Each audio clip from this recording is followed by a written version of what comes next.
Hunt Master Crixtal stood on the bridge of his ship and watched the blue planet spin slowly below them. His yellow eyes studied the data flowing across the screens, while his forked tongue tasted the air for signs of excitement from his crew. The planet called Earth looked perfect for their needs. "Huntmaster," said his second-in-command, a smaller reptilian creature with dark green scales, "our scans show billions of the creatures living on this world." Crixtal nodded his massive head and smiled, showing rows of sharp teeth. The Zephyrians had been hunting across the galaxy for 300 years. They had conquered 12 star systems and turned countless species into prey for their entertainment. Now they had found something new.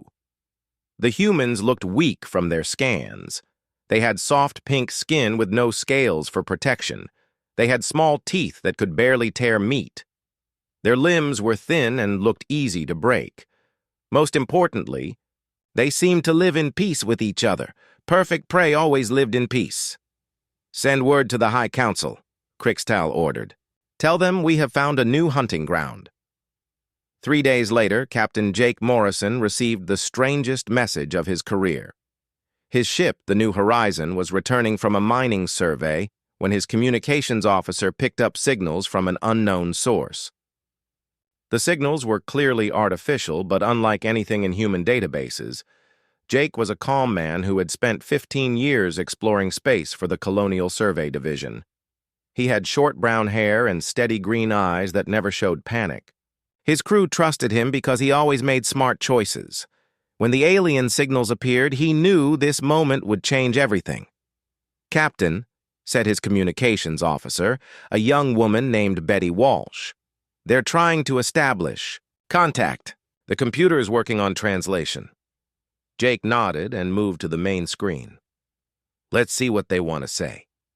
The screen flickered and suddenly showed a face that made several crew members step backward. The creature had yellow eyes like a snake and green scales covering its head. When it spoke, the translation came through clearly. "Greetings, creatures of Earth. I am Huntmaster Crixtal of the Zephyrian Empire. We wish to meet with your leaders to discuss relations between our peoples." Jake took a deep breath and stepped forward. "This is Captain Jake Morrison of the human vessel New Horizon. We welcome contact with your people. Would you like to arrange a meeting?" Crixtal studied the human on his screen. The creature looked even weaker up close. Its skin was soft and showed no signs of natural weapons. Its eyes held no predator instincts. This would be easier than he thought. 2 weeks later, they met on a neutral space station built by an older alien race called the Mediators. The station existed specifically for first contact meetings between new species. Jake brought Ambassador Lisa Carter, a smart woman with blonde hair and blue eyes, who had handled first contact situations before. Lisa entered the meeting room with confidence, but inside she felt nervous. The Zephyrians were clearly predators. Everything about them screamed danger. Their movements were quick and controlled like hunting cats. Their eyes never stopped watching for weakness. Their questions focused on human military strength and population numbers. "Our species values peace above all things," Lisa told Crixtal during their first formal meeting. "We hope to establish trade and cultural exchange with your people." Crixtal leaned back in his chair and smiled. The human spoke of peace like it was a strength, but he knew better. Peace was what prey animals wanted. Peace meant they were not prepared for war. Peace meant they would be easy to hunt. "Tell me about your military forces," Crixtal asked casually. "All civilized species must defend themselves." Lisa hesitated for just a moment. "We have defensive fleets to protect our colonies from pirates and natural disasters, but we prefer diplomatic solutions to conflicts." "Perfect," thought Crixtal. They called their military forces defensive. They admitted they preferred talk over fighting. These humans were exactly what they appeared to be: soft, weak prey animals who had somehow developed space travel. During the 3 days of meetings, Crixtal gathered all the information he needed. Humans had no natural armor, claws, or venomous. bites. They lived in large groups but seemed to care more about individuals than the strength of the whole. They built their cities to be beautiful rather than defensible. Their technology was advanced but clearly designed by creatures who thought like prey. The Zephyrians had found their next great hunt, a species with billions of individuals spread across dozens of worlds. Creatures so weak they would provide entertainment for generations of young Zephyrian hunters. Crixtal could already imagine the glory his name would carry when he returned, home with news of this discovery. As the meetings ended, Lisa felt relieved. The Zephyrians seemed interested in peaceful contact. They had asked many questions about human culture and technology. She hoped this would lead to a beneficial relationship. For both species, Jake wasn't so sure. Something about the way the aliens looked at humans bothered him. It reminded him of the way sharks looked at fish, but he pushed the thought away. First contact was always stressful, and his imagination was probably running wild. Crixtal returned to his ship and began planning the greatest hunt in Zephyrian history. 3 months passed after the first meeting between humans and Zephyrians. On Earth, politicians debated the benefits of alien contact, while scientists studied the small amount of technology the aliens had shared. Nobody suspected what was really coming. Colonel Ryan Mitchell commanded Titan Base, a mining station on the edge of human space. The station housed 200 workers who extracted rare metals from the asteroid belt. Ryan was a former military officer with gray hair and serious brown eyes. He ran the station like a military operation because he believed discipline kept people alive in dangerous places. The base had minimal defenses because nobody expected attacks so far from any conflict zones. A few patrol ships, some automated. Defense guns and a small security force were all they thought they needed.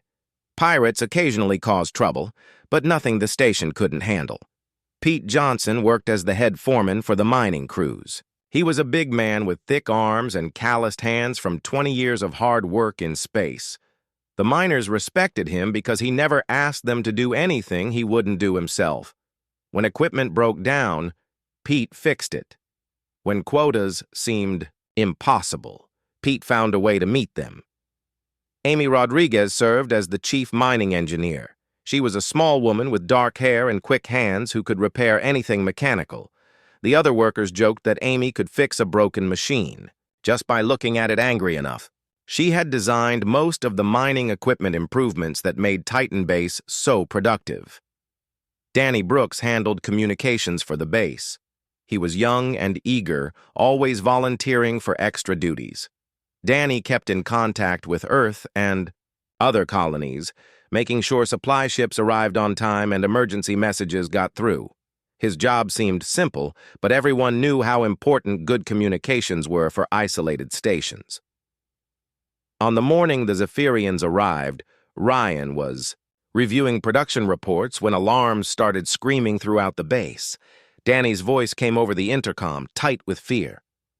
"Colonel, we have 12 unknown ships approaching fast. They're not responding to our hail attempts." Ryan rushed to the command center and saw the approaching fleet on the main screen. The ships were clearly alien design, but they weren't the same vessels that had met with human diplomats. These ships bristled with weapons and moved with predatory grace. "Are those Zephyrian ships?" Ryan asked. "The design is similar but more aggressive," Danny replied. "They're jamming our long-range communications." Ryan felt ice form in his stomach. Jamming communications was not something peaceful visitors did. He immediately activated the base's emergency protocols. All security teams to defensive positions. Seal the airlocks and prepare for boarding. "Get me Admiral right on Earth if you can break through that jamming." The Zephyrian ships surrounded Titan Base like wolves circling prey. Huntmaster Crixtal watched from his flagship as his warriors prepared for their first taste of human hunting. This base would serve as their forward position for the great hunt to come. "Remember," Crixtal told his hunting parties, "we want as many alive as possible. Dead prey provides no sport." The attack began with precise strikes against the station's defense systems. The Zephyrians had studied human technology during their diplomatic meetings and knew exactly where to hit. The automated defense guns went silent within minutes. The patrol ships tried to fight but were quickly overwhelmed by superior numbers and firepower. Inside the base, Ryan coordinated the defense with military precision. He had been in combat before, but never against aliens whose capabilities he didn't understand. The station's security force took positions at choke points, while the miners grabbed whatever tools could serve as weapons. Pete Johnson gathered his mining crews in the main excavation chamber. "Listen up," he told them. "I don't know what these aliens want, but we're not going to make it easy for them. Grab cutting torches, plasma drills, anything that can hurt someone who gets too close." Amy Rodriguez was already working on turning the mining equipment into weapons. The industrial lasers used for cutting rock could easily cut through alien armor. The magnetic cranes could crush invaders. The explosive charges used for asteroid braking could become improvised bombs. The first Zephyrian boarding parties entered, through the docking bays expecting to find panicked prey running in all directions. Instead, they found organized resistance from creatures they thought were harmless. The first hunter through the door took a plasma cutter blast to the chest and dropped screaming. The Zephyrians were confused by human behavior. Prey animals were supposed to run when predators appeared. These humans stood their ground and fought back with tools designed for construction, not combat. Several hunters died before they realized they needed different tactics.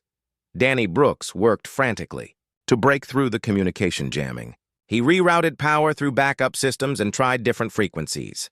Finally, he managed to get a narrow beam transmission through to Earth. "Mayday, Mayday, this is Titan Base. We are under attack by alien forces. Repeat, Titan Base is under attack. They appear to be Zephyrian ships, but hostile. Request immediate assistance." On Earth, Admiral Helen Wright received the message in her office at Colonial Defense Headquarters. She was a tough woman with steel-gray hair who had commanded ships in 3 different conflicts. The message made her blood run cold. "Get me all fleet commanders immediately," she ordered her aide, "and connect me with the president." Back on Titan Base, the fighting continued room by room. The humans used their knowledge of the station layout to set ambushes and traps. Pete's miners blocked corridors with heavy equipment and used industrial chemicals to create toxic barriers. Amy's engineering teams rigged systems to explode when aliens tried to use them. But the Zephyrians had superior technology and numbers. Slowly, they pushed the humans back toward the center of the station. Colonel Ryan gathered the survivors in the main control room for a final stand. "They want us alive," Ryan told his people. "That means they need us for something. Don't make it easy for them." Crichstol finally entered the base personally when his hunters reported unusual resistance. He found human prisoners who looked at him with anger instead of fear. These creatures had fought against impossible odds and only surrendered when further. Resistance would mean certain death for everyone. "You fought well for prey animals," Crichstol told Ryan, "but the hunt has only just begun." Ryan looked into the alien's yellow eyes and realized with growing horror what was really happening. These weren't diplomats or traders. They were hunters, and humans were their prey. The survivors of Titan Base became the first human prisoners in what the Zephyrians called the Great Hunt. But their resistance and Danny's warning message had planted the seeds of something the aliens never expected. They had awakened something in humanity that they didn't understand, something that would soon turn their perfect hunt into their worst nightmare. The news of Titan Base reached Earth 12 hours after Danny Brooks sent his desperate message. President Mary Thompson sat in the Situation Room surrounded by military advisors and intelligence officials. She was a former senator with silver hair and sharp blue eyes who had won election on promises of peace and prosperity. Now she faced humanity's first interstellar war. "How many people were on that station?" she asked Admiral Wright. 200 civilians and security personnel," Wright replied. "We have to assume they're all prisoners or dead." General Carl Stevens, the chairman of Joint Chiefs, shifted uncomfortably in his chair. He was an older man who believed diplomacy could solve most problems. "Madam President, perhaps this was a misunderstanding. The Zephyrians we met seemed interested in peaceful contact."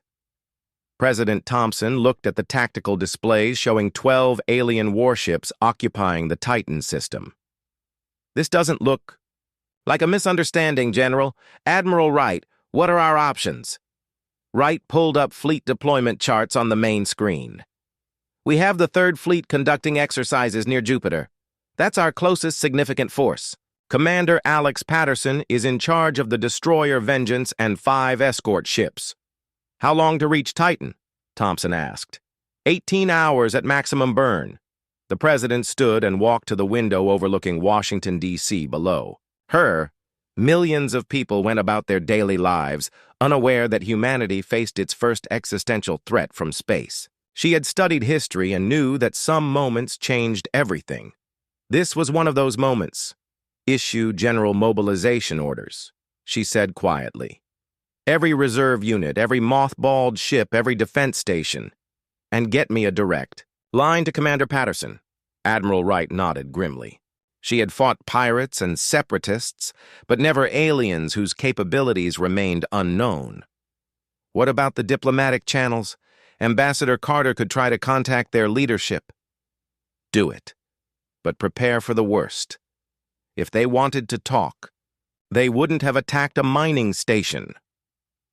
18 hours later, Commander Alex Patterson studied the tactical situation from his command chair aboard the Vengeance. He was a career military officer with black hair and intense green eyes who had earned his reputation fighting smugglers in the outer systems.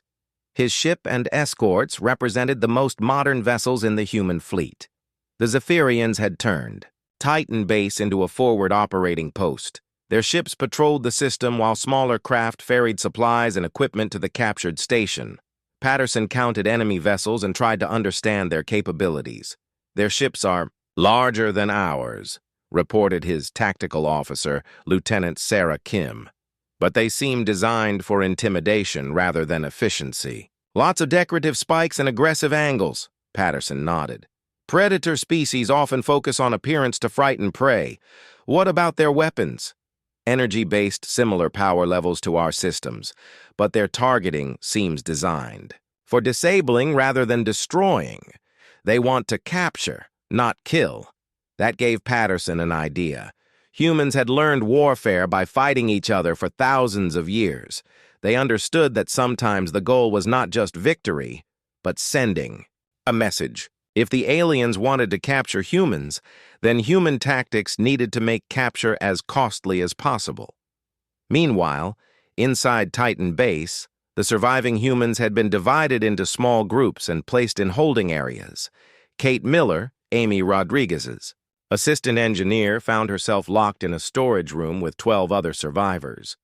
Kate was a quiet woman with red hair who usually avoided attention, but circumstances were forcing her to take charge.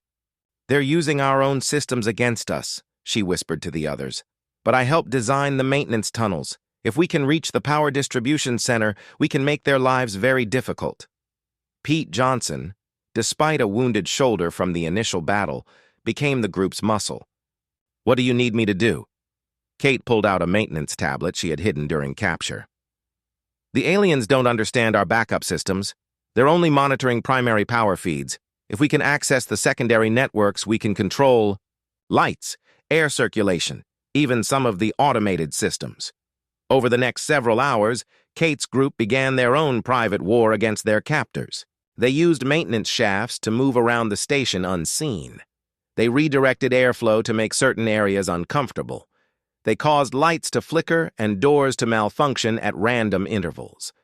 The Zephyrians became increasingly frustrated with the human technology that seemed to have a mind of its own. Several hunting parties got lost when corridor maps suddenly changed on their displays. Others found themselves locked in rooms when doors refused to open. Huntmaster Crixtal realized the humans were somehow sabotaging systems even while imprisoned. "How are they doing this?" he demanded from his communications officer. "The human technology is more complex than we initially assessed. They have multiple backup systems and redundant controls." The prisoners must have technical knowledge we didn't account for. Krixtal's confidence began to waver. Prey animals weren't supposed to be capable of organized resistance after capture. They were supposed to accept their fate and wait for the hunt to begin. These humans seemed to view capture as just another phase of combat. Commander Patterson launched his attack at dawn, using tactics the Zephyrians had never encountered. Instead of charging directly at enemy ships, human vessels used the asteroid field as cover. They employed hit-and-run strikes, appearing suddenly to fire concentrated volleys before disappearing behind floating rocks. The first Zephyrian ship to be destroyed was a patrol vessel caught alone near the system's edge. Patterson's escorts surrounded it and fired everything they had in a coordinated alpha strike. The alien ship exploded in seconds, too surprised to return effective fire. "Target destroyed," reported Lieutenant Kim. "The aliens are responding, but they seem confused by our tactics." Patterson smiled grimly. "They're used to hunting prey that runs in straight lines. Show them what pack hunters can do." The human ships worked together with precision that startled the Zephyrian commanders. When one vessel was damaged, others immediately moved to protect it. When the aliens tried to surround a human ship, they found themselves surrounded instead. Human tactics emphasized mutual support and coordinated attacks rather than individual glory. Inside Titan Base, Kate Miller's sabotage campaign reached its climax when she managed to access the station's industrial systems. The mining lasers that Amy Rodriguez had wanted to use as weapons were still functional. Kate carefully aimed them at structural supports in areas where Zephyrians had established command posts. "Everyone get clear of Section 7, she warned. The other prisoners through improvised communication methods. The mining laser fired at full power, cutting through support beams and causing a controlled collapse that buried 6 Zephyrian hunters under tons of debris. The explosion sent a message throughout the station that humans were far from defeated. Krixtal received reports of the disaster and realized his perfect hunt was becoming a nightmare. His ships were being picked off one by an enemy that refused to fight according to predator-prey rules. His ground forces were being harassed by prisoners who should have been helpless. Worst of all, more human ships were arriving in the system. Admiral Wright herself arrived aboard the battlecruiser Retribution, leading the largest human fleet ever assembled. The sight of 30 human warships emerging from hyperspace caused panic among the remaining Zephyrian vessels. "This is Admiral Wright of the Colonial Defense Force," she broadcast on all frequencies. "You have attacked human civilians and taken prisoners. Surrender immediately or face the consequences." Krixtal looked at his tactical display and realized the humans had turned the tables completely. His hunting fleet was now outnumbered and surrounded. The prey had become predators, and they were better at it than the Zephyrians had ever been. 4. The first time in his life, Huntmaster Krixtal felt fear. Admiral Wright stood on the bridge of the Retribution and studied the tactical display. Her fleet had grown to 43 ships as more human vessels arrived from across the colonies. The Zephyrians still held Titan Base, but their fleet was trapped and outnumbered. She could destroy them all within an hour, but Wright wanted something more than simple victory. "Captain Rodriguez," she called to her flag captain, "prepare Operation Thunderstrike. I want these aliens to understand exactly what they've awakened." Captain Nick Rodriguez was Wright's most trusted officer, a man with steady hands and ice-cold nerves who had served with her for 8 years. He nodded and began coordinating the complex battle plan that would demonstrate human pack-hunting tactics to their alien enemies. The operation began with squadron leader Julie Chen, leading 12 fighter craft in coordinated strikes against Zephyrian patrol ships. Chen was a former racing pilot with lightning reflexes who could make her fighter dance through enemy fire like it was a ballet performance. Her squadron moved like a school of fish, each pilot anticipating the other's actions perfectly. Red. "Leader to all units," Chen broadcast. "Execute pattern Delta 7 on my mark." The human fighters split into 4 groups and attacked the same Zephyrian cruiser from different angles simultaneously. The alien gunners couldn't track multiple targets moving in unpredictable patterns. Within minutes, the cruiser was disabled and drifting helpless in space. But the real demonstration was just beginning. Lieutenant Commander Tony Martinez led Marine assault teams in a coordinated boarding action that showed the Zephyrians what human pack hunting really meant.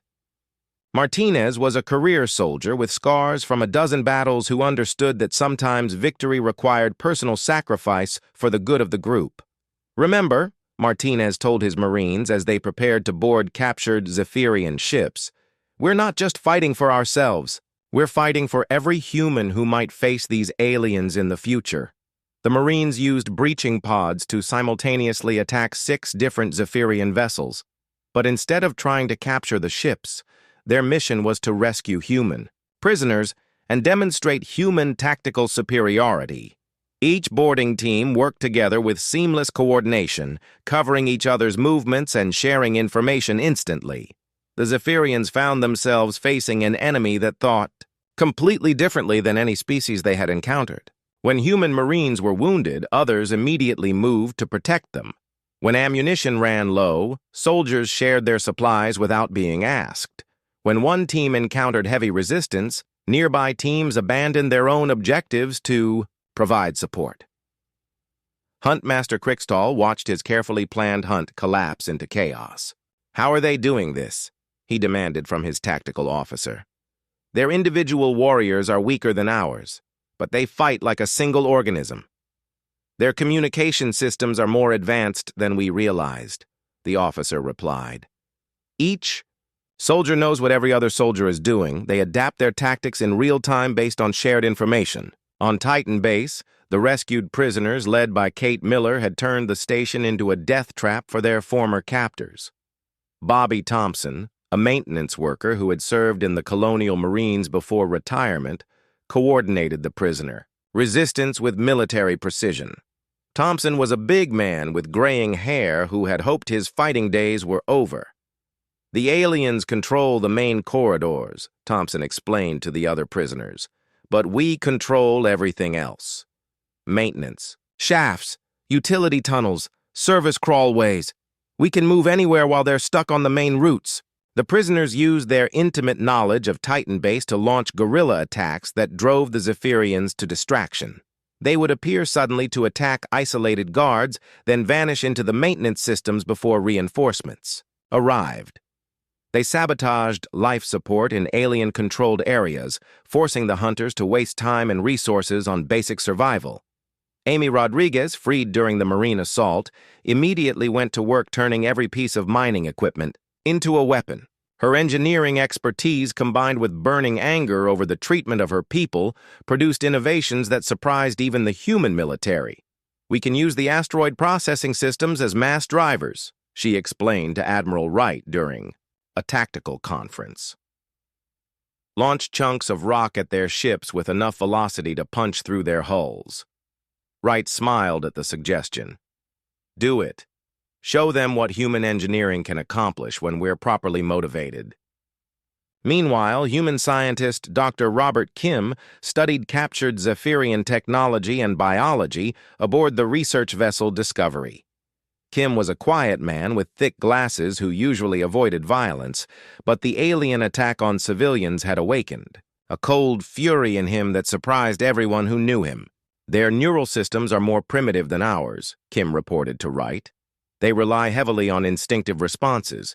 If we can develop weapons that target their brain chemistry, we can turn their predator instincts against them." Within hours, Kim's research team had developed sonic weapons that caused Zephyrian hunters to become confused and disoriented. The sounds triggered panic responses in alien brains, making them unable to coordinate attacks or follow orders effectively. The psychological warfare reached its peak when human forces began using captured Zephyrian communication systems to broadcast messages directly to alien ships. The humans didn't threaten or boast. Instead, they calmly explained how human pack-hunting tactics had evolved over millions of years of survival against larger, stronger predators. "You hunt for sport. one message explained. "We hunt for survival. You fight as individuals seeking glory. We fight as a species seeking to protect our young. You chose the wrong prey." Captain Kevin Taylor commanded the assault carrier Freedom and demonstrated the ultimate expression of human pack tactics. Taylor was a veteran officer who had lost friends in pirate raids and understood that sometimes the best defense was overwhelming offense. His ship launched wave after wave of fighters and bombers in coordinated attacks that seemed to come from everywhere at once. The Zephyrians tried to adapt to human tactics, but they were fighting against instincts developed over millions of years of evolution. Their society was based on individual prowess and personal dominance. They couldn't understand an enemy that willingly sacrificed individual glory for group success. Huntmaster Crixtall made his final mistake when he attempted to retreat with the remaining human prisoners as hostages. He believed the humans would allow him to escape rather than risk civilian lives. He was wrong. Every human ship in the system converged on Crixtall's flagship, regardless of the cost to themselves.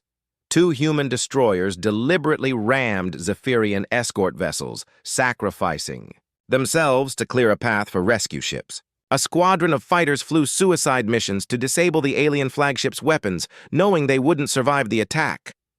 "Why are they doing this?"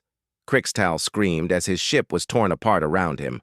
"Why would they die for creatures they don't even know?" His tactical officer, bleeding from multiple wounds, could only stare in shock.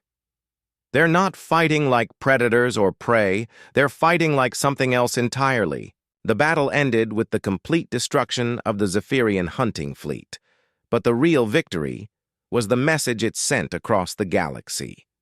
Humanity had revealed itself as something no other species had ever encountered. Predators who had learned to cooperate on a level that made them unstoppable. As Admiral Wright surveyed the wreckage of the alien fleet, she received a transmission from Earth. President Thompson appeared on the screen with a grim expression. "Admiral, our intelligence services have located the Zephyrian home system. It's time to make sure they never make this mistake again." Wright nodded slowly. The hunt was about to become something the Zephyrians never expected. They were about to learn what happened when real apex predators decided to protect their territory. General Patricia Williams commanded the largest human military force ever assembled as it moved through Zephyrian space toward the alien homeworld. Her fleet included 68 warships, 12 assault carriers, and thousands of support vessels, carrying equipment designed specifically to fight the aliens who had made the mistake of attacking humanity. Williams was a career soldier with iron-gray hair and steel-blue eyes who had earned her reputation in the colonial wars. She believed in decisive action and overwhelming force when dealing with enemies who threatened civilian populations. The Zephyrians had crossed a line that could never be uncrossed. "Status report," Williams requested from her flagship, the massive battlecruiser Determination.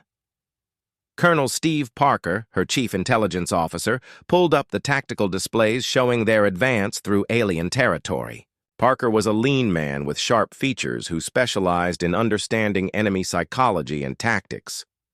"We've destroyed 17 Zephyrian outposts and supply stations in the past month," Parker reported.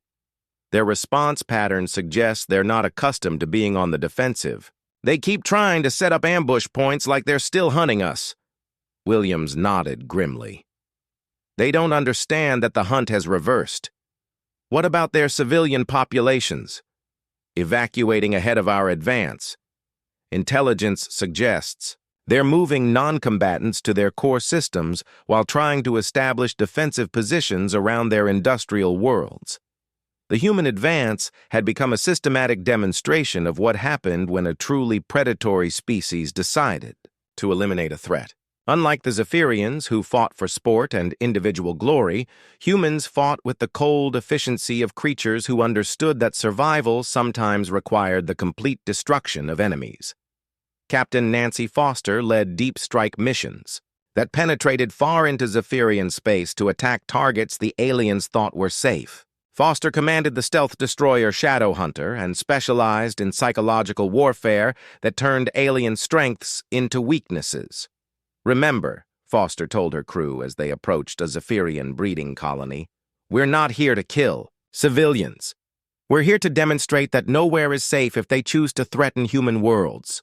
The Shadow Hunter used advanced stealth technology developed from captured alien systems to slip past Zephyrian defenses undetected.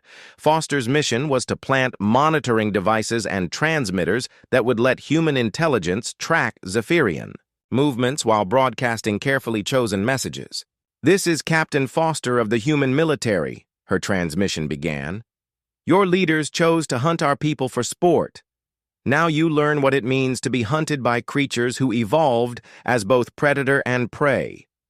We are not here to destroy your young, but to ensure you never threaten ours again." The psychological impact of human raiders appearing in supposedly safe systems caused panic throughout Zephyrian society. Their leaders had told them that humans were weak prey animals, who would be easily conquered. Now they discovered that humans could strike anywhere, anytime, with precision that made Zephyrian hunting parties look clumsy by comparison. Dr. Robert Kim's research team had developed weapons specifically designed to exploit Zephyrian biology and psychology.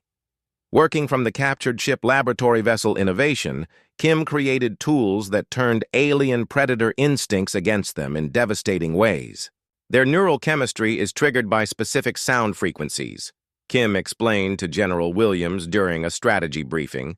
"We can broadcast signals that cause panic responses, territorial aggression against their own forces, or complete sensory overload."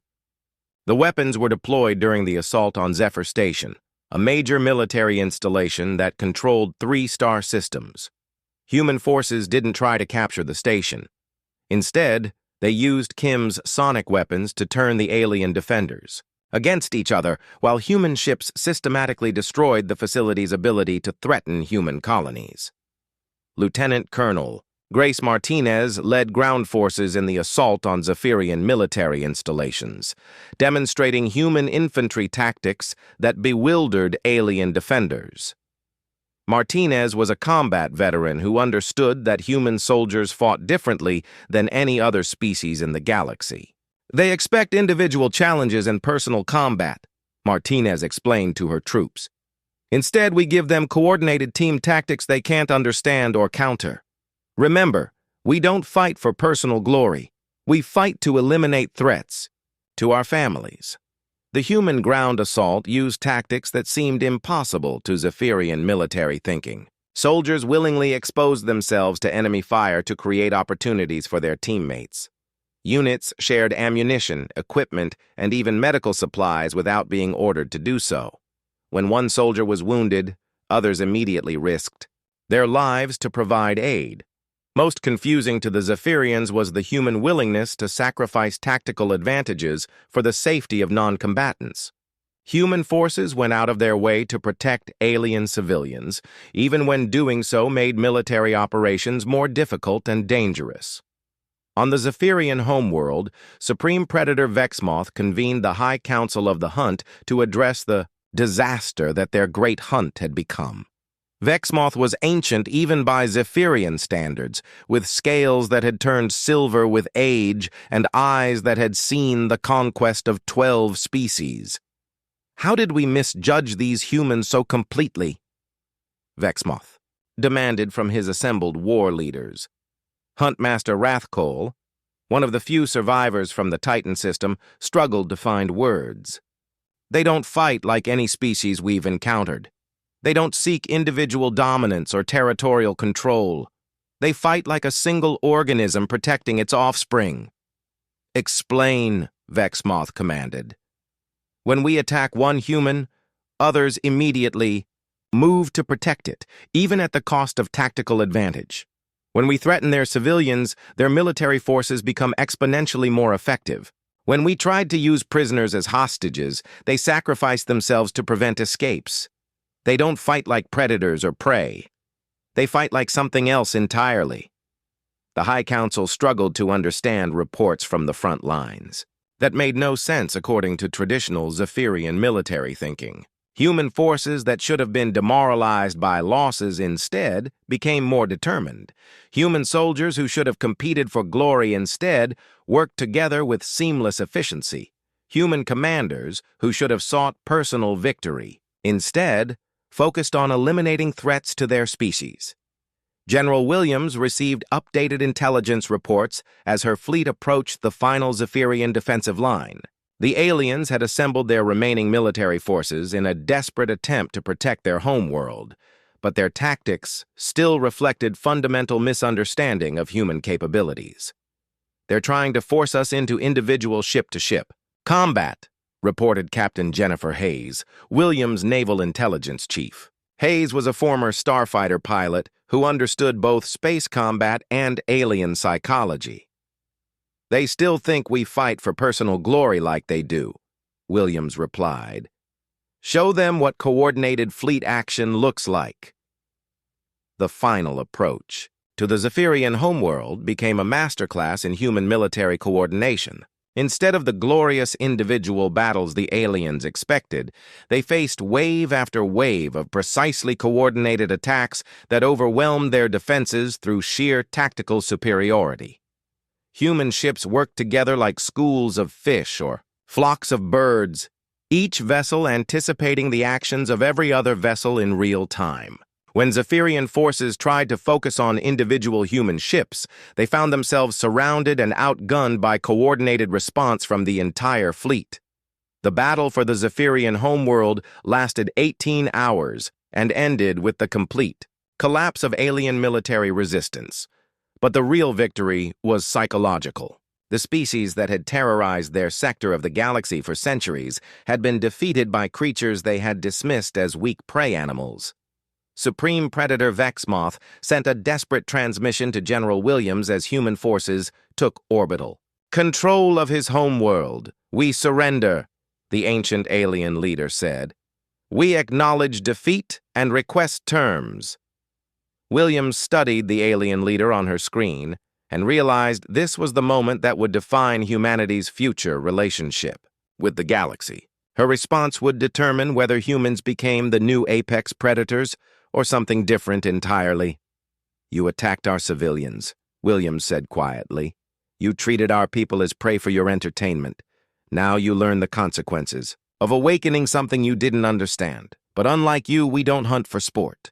Admiral Helen Wright stood in the conference room aboard her flagship overlooking the Zephyrian homeworld and watched as transport ships carried surrender delegations up from the planet below. The war that had started with an attack on a mining station was ending with the complete capitulation of an entire interstellar empire. President Mary Thompson appeared on the main communication screen from Earth, flanked by her cabinet and military advisors.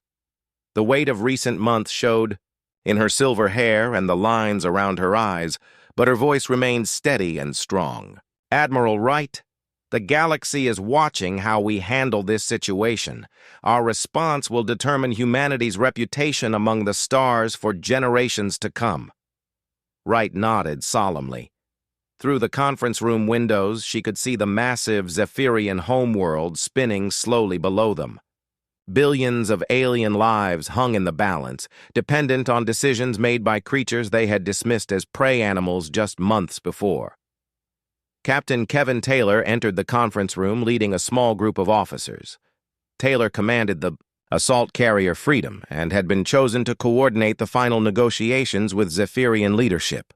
His experience in both combat and diplomacy made him the ideal choice for such a delicate situation. "Status report, Captain," Wright requested. "Supreme Predator Vexmoth and the High Council are requesting face-to-face negotiations," Taylor replied. "They're offering complete surrender and reparations for the attack on Titan Base. Intelligence suggests they're genuinely terrified of what humanity might do next."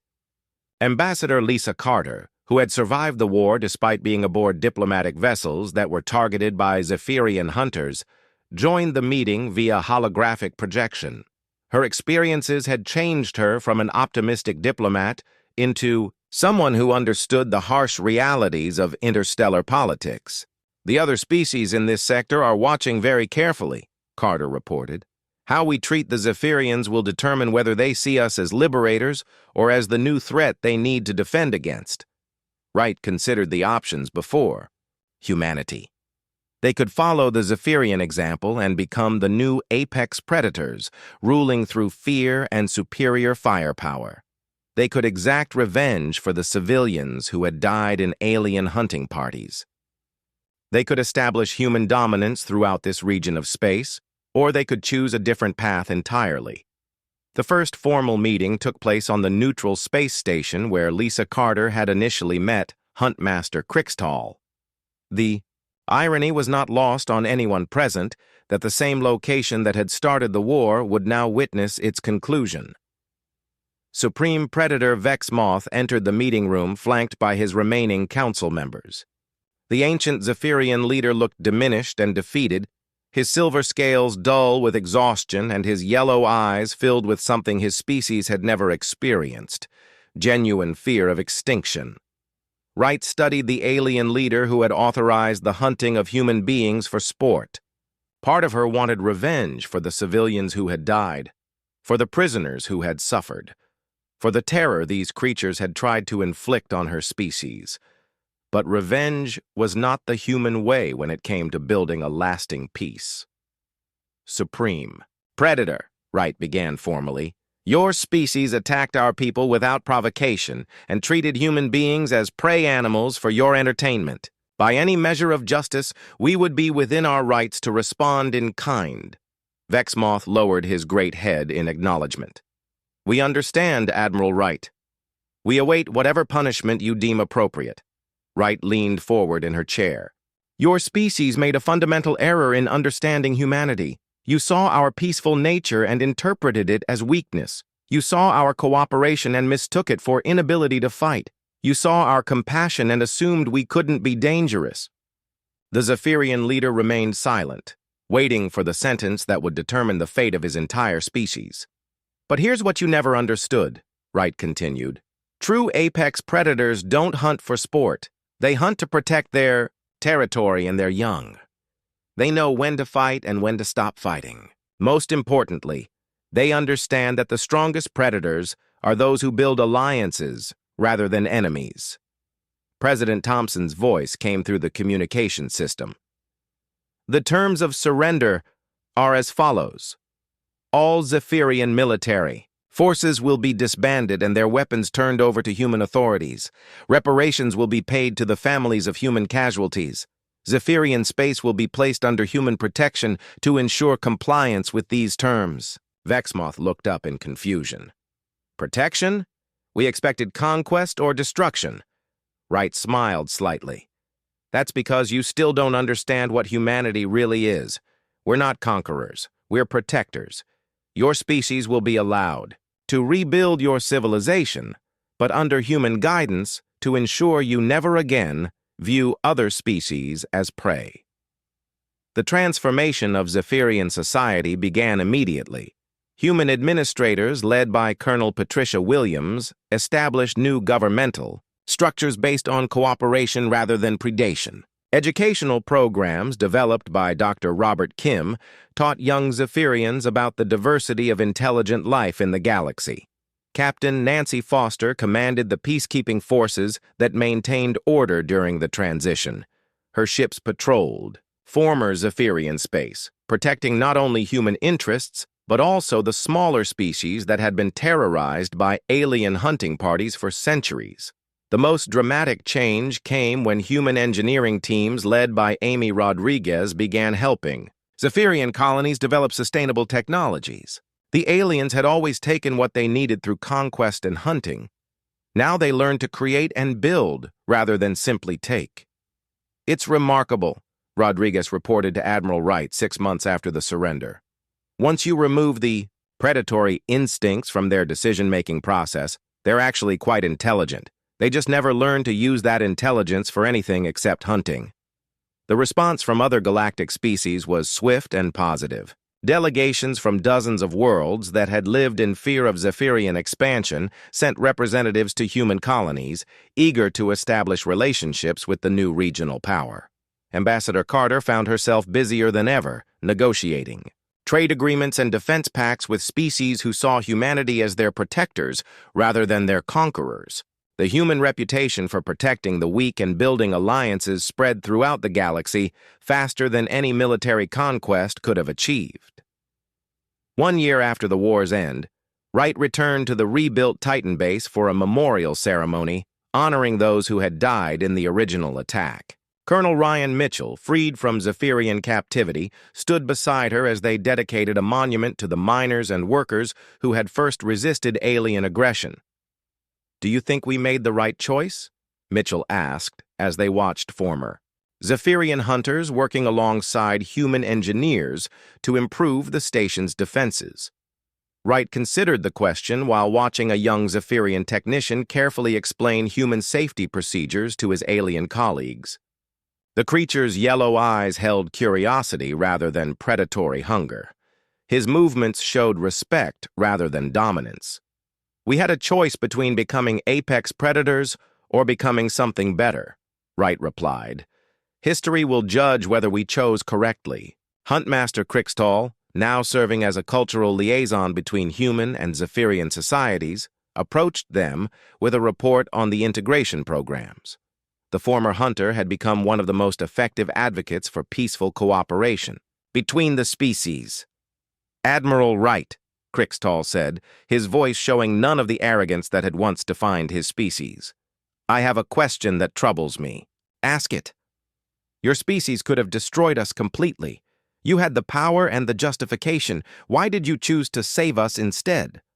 Wright looked into the alien's yellow eyes and saw genuine confusion rather than calculation. "Because true apex predators understand that the greatest strength comes not from dominating others, but from teaching them to be strong allies." As Wright's shuttle departed Titan base, she reflected on humanity's transformation from an unknown species to the galaxy's new protectors. The Zephyrians had thought they were hunting prey and had discovered predators. But they had discovered something even more dangerous than predators. They had discovered a species that chose when to hunt and when to protect. The galaxy was learning that humanity's greatest weapon was not their military might, but their ability to turn enemies into allies and to build strength through cooperation rather than conquest. The age of apex predators ruling through fear was ending, replaced by an age where the strongest species were those who lifted others up rather than tearing them down.